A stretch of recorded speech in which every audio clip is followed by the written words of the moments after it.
Hi guys, welcome back to our channel Thinking Bridge. Guys, inspection report आ चुकी है।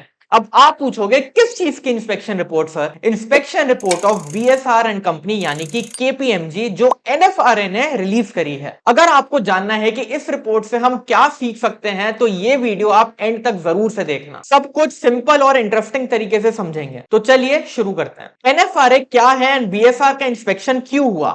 सबसे पहले बात करते हैं एनएफआरए की। वैसे तो सब जानते हैं, लेकिन जो हमारे चैनल पर नए आए हैं उनके लिए बता देता हूं। एनएफआरए यानी कि नेशनल फाइनेंशियल रिपोर्टिंग अथॉरिटी एक इंडिपेंडेंट रेगुलेटरी बॉडी है जो कंपनीज एक्ट 2013 के सेक्शन 132 के अंडर एस्टैब्लिश करी गई है। इसका मेन काम है ये इंश्योर करना कि audit firms high quality services दें और ऑडिटिंग स्टैंडर्ड्स को सही तरीके से फॉलो करें। बेसिकली ये एक वॉचडॉग है जो फाइनेंशियल स्टेटमेंट्स की एक्यूरेसी और ट्रस्टवर्दीनेस को इंश्योर करते हैं। 2024 में एनएफआरए ने बीएसआर एंड कंपनी एलएलपी जो इंडिया की one of the top firms है उनका फॉलो अप इंस्पेक्शन किया है। और ये इंस्पेक्शन सिर्फ गलतियां ढूंढने के लिए नहीं करा गया, बल्कि ये देखने के लिए करी गई है कि बीएसआर प्रोफेशनल स्टैंडर्ड्स को सही से फॉलो कर रही है या नहीं। एनएफआरए ने कुछ चीजें चेक करी हैं, जैसे कि नंबर 1, क्या बीएसआर ने पिछले इंस्पेक्शन की रिकमेंडेशंस को फॉलो किया है। नंबर 2, क्या उनका लीडरशिप स्ट्रक्चर और इंडिपेंडेंस पॉलिसीज बेटर हुई हैं। एंड नंबर 3, क्या उनकी ऑडिट डॉक्यूमेंटेशन प्रैक्टिसेस इंप्रूव हुई हैं। ये सब चेक करने के लिए एनएफआरए ने किन चीजों पर फोकस किया? Number 1, leadership and governance. पहले बीएसआर के लीडरशिप फ्रेमवर्क का प्रॉपर डॉक्यूमेंटेशन नहीं था। अब उन्होंने अपने गवर्नेंस स्ट्रक्चर को इंप्रूव करा है, जिसमें उन्होंने मीटिंग्स के डॉक्यूमेंटेशन एंड इंटरनल कम्युनिकेशन को बेटर बनाया है। Number 2, independence policies. Audit forms के लिए इंडिपेंडेंस बहुत जरूरी है।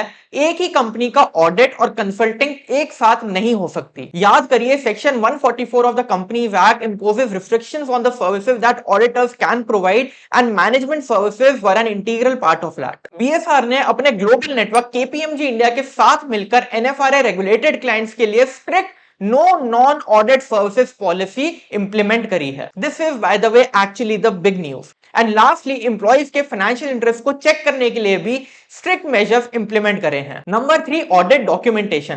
पहले एनएफआरए ने एक मेजर इशू हाईलाइट किया था।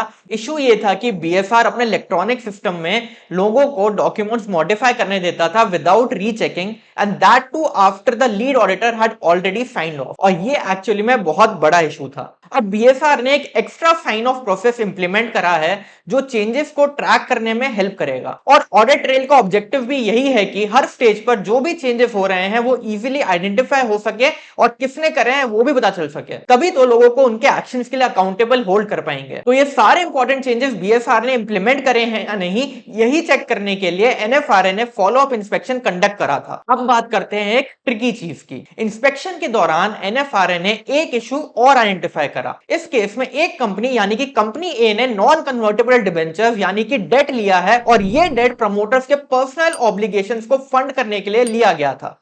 ये थोड़ा फिशी लग रहा है ना, क्योंकि यहां तो ऐसा लग रहा है कि कंपनी के पैसे को प्राइवेट पर्पस के लिए यूज किया जा रहा है।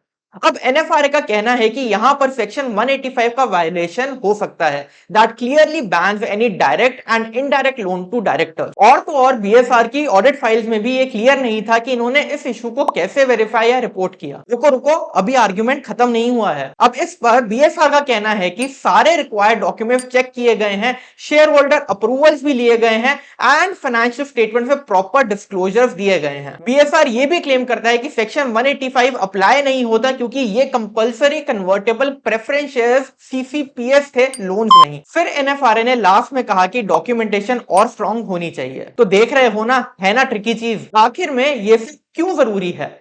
क्योंकि ऑडिट फाइनेंशियल सिस्टम्स में ट्रस्ट मेंटेन करने के लिए बहुत जरूरी होते हैं। अगर ऑडिट फर्म्स रूल्स को फॉलो नहीं करेंगे तो मेजर फाइनेंशियल स्कैंडल्स हो सकते हैं, इन्वेस्टर कॉन्फिडेंस शेक हो सकता है, और तो और इकोनॉमिक प्रॉब्लम्स भी हो सकती हैं। गाइस, एनएफआरए का गोल है पब्लिक को प्रोटेक्ट करना और इंश्योर करना कि फाइनेंशियल रिपोर्टिंग रिलायबल और ट्रांसपेरेंट रहे। बीएसआर ने गवर्नेंस, इंडिपेंडेंस और डॉक्यूमेंटेशन में इंप्रूवमेंट डेफिनेटली दिखाई है, पर एनएफआरए अभी भी फुल्ली सेटिस्फाइड नहीं लग रहा। वो ऑडिट फर्म्स को याद दिलाना चाह रहे हैं कि विजिलेंस और थॉरोनेस बहुत जरूरी है, स्पेशली जब रिलेटेड पार्टी ट्रांजैक्शन जैसे सेंसिटिव एरियाज की बात हो। तो गाइस ये था एनएफआरए का बीएसआर की इंस्पेक्शन रिपोर्ट का पूरा एनालिसिस। आपको क्या लगता है एनएफआरए के रोल के बारे में, मुझे कमेंट करके जरूर बताना। और अगर आपको ये वीडियो हेल्पफुल लगा हो तो लाइक कर दो और अपने फ्रेंड्स के साथ जरूर से शेयर कर दो। And for more updates on topics like these do subscribe to our YouTube channel Thinking Rich. मिलते हैं अगली वीडियो में, तब तक के लिए keep learning and stay informed.